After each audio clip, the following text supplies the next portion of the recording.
Hello everyone, हाजिर हूँ मैं फिर से एक न्यू इंटरेस्टिंग मोरल स्टोरी के साथ। तो आज की स्टोरी बहुत ही इंटरेस्टिंग है, वीडियो के एंड तक बने रहिएगा। बहुत सारे न्यू वर्ड्स आप इस स्टोरी में सीखेंगे। इसके साथ ही स्टोरी को रीड करना और इंग्लिश वर्ड्स के करेक्ट प्रोनाउंसिएशन के बारे में भी सीखेंगे। तो स्टोरी स्टार्ट करने से पहले अगर आप इस चैनल पर न्यू हैं, मेरी वीडियो को पहली बार वॉच कर रहे हैं, तो मेरे चैनल को सब्सक्राइब कर लें और जो बेल का आइकन दिख रहा है उसे भी प्रेस कर दें, ताकि मैं जब भी वीडियो अपलोड करूं तो इसका नोटिफिकेशन आप तक पहुंच जाए। तो चलिए स्टार्ट करते हैं आज का यह इंटरेस्टिंग मोरल स्टोरी। आज के स्टोरी का टाइटल है द ब्रेव फ्रॉग। ब्रेव का अर्थ होता है बहादुर, फ्रॉग यानी कि मेंढक। तो शीर्षक का अर्थ हुआ बहादुर मेंढक। So let's begin the story. Once upon a time, there lived a little frog near a pond in a beautiful garden. Once upon a time यानी एक समय की बात है। There lived a little frog. Little यानी कि छोटा। तो एक छोटा मेढक रहता था near a pond. Pond का अर्थ होता है तालाब। तो near यानी कि नज़दीक या पास। तो तालाब के पास in a beautiful garden, एक सुंदर से बगीचे में। तो इस सेंटेंस को एक बार फिर से देखते हैं कि एक समय की बात है, एक बार की बात है।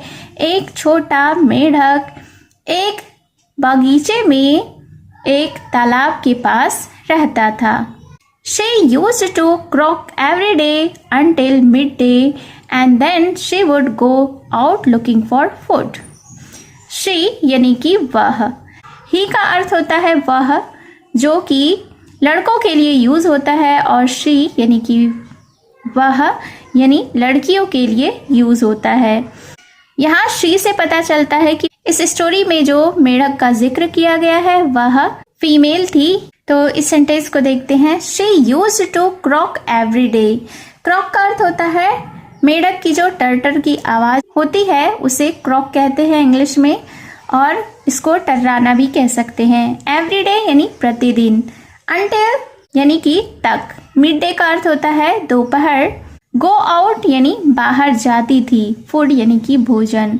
तो इस सेंटेंस को देखते हैं। She used to croak every day until midday, यानी कि वह हर रोज दोपहर तक टरटराती रहती थी। And then she would go out looking for food, और तब वह भोजन की तलाश में बाहर जाती थी।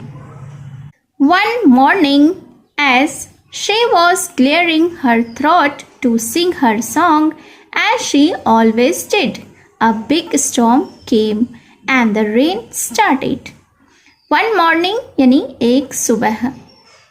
As she was clearing her throat, clear का अर्थ होता है साफ करना, थ्रोट यानी कि गला, टू सिंग हर सॉन्ग यानी कि गाने को गाना, ऑलवेज यानी कि हमेशा, बिग का अर्थ होता है बड़ा, स्टॉर्म यानी कि तूफान। तो अब बिग स्टॉर्म यानी बहुत बड़ा तूफान, केम यानी कि आया।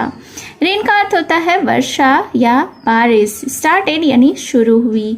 तो इस सेंटेंस को देखते हैं। वन मॉर्निंग यानी कि एक सुबह। As she was clearing her throat to sing her song, जब वह अपने गले को गाना गाकर साफ कर रही थी। एज शी ऑलवेज डिड, जैसा कि वह हमेशा करती थी। अ बिग स्टॉर्म केम, एक बहुत बड़ा तूफान आया। एंड द रेन स्टार्टेड, और वर्षा शुरू हो गई। Hours passed by but the rain did not stop. Hours यानी कि घंटे, पास्ड बाई यानी बीत गए। तो आवर्स पास्ड बाई यानी घंटों बीत गए। But the rain did not stop, लेकिन वर्षा नहीं रुकी। The frog needed to go out to look for some food but she could not do so. The frog needed to go out to look for some food, यानी कि मेढक को कुछ भोजन की तलाश में बाहर जाना था। But she could not do so, लेकिन वह ऐसा नहीं कर सकी। She decided not to give up so easily. Decided यानी कि फैसला किया। गिव अप यानी हार मानना। नॉट टू गिव अप यानी कि हार नहीं मानना। सो ईजिली सो यानी बहुत इजीली यानी कि आसानी से। तो इस सेंटेंस को देखते हैं। She decided not to give up so easily, यानी कि उसने आसानी से हार नहीं मानने का फैसला किया। She came up with a plan to come out of this difficult situation. Plan का अर्थ होता है योजना, डिफ़िकल्ट यानी कि कठिन, सिचुएशन यानी कि परिस्थिति। तो फिर क्या हुआ, इस सेंटेंस को देखते हैं। She came up with a plan. उसने एक योजना बनाई to come out of this difficult situation. इस कठिन परिस्थिति से बाहर निकलने का। तो इस सेंटेंस को एक बार फिर से देखते हैं कि उसने इस कठिन परिस्थिति से बाहर निकलने के लिए एक योजना बनाई। First she collected the Fallon leaves from under the tree. First यानी कि पहले, कलेक्टेड यानी कि जमा किया, फैलन लीव्स यानी गिरे हुए पत्ते, अंडर का अर्थ होता है नीचे, ट्री यानी कि पेड़। तो फिर क्या हुआ, फर्स्ट यानी कि पहले, she collected the Fallon leaves from under the tree, यानी कि पहले उसने पेड़ के नीचे से गिरे हुए पत्तों को जमा किया। Then she wove them together making a little boat. Wove यानी कि बुना या गूथा। वीव का अर्थ होता है बुनना, वोव V2 है, पास्ट टेंस है, तो यहाँ पे इसका अर्थ हुआ बुना। देम यानी कि उन्हें, टुगेदर यानी कि साथ, लिटिल का अर्थ होता है छोटा, बोट यानी कि नाव।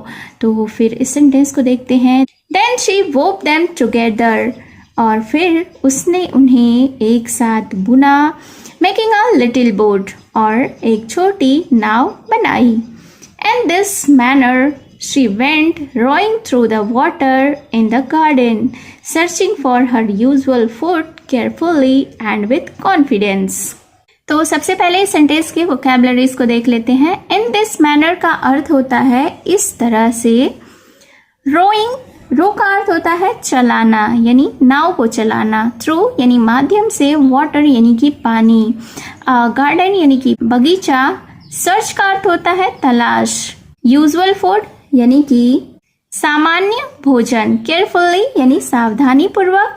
कॉन्फिडेंस यानी आत्मविश्वास। तो इस सेंटेंस के अर्थ को जान लेते हैं। इन दिस मैनर यानी कि इस तरह से।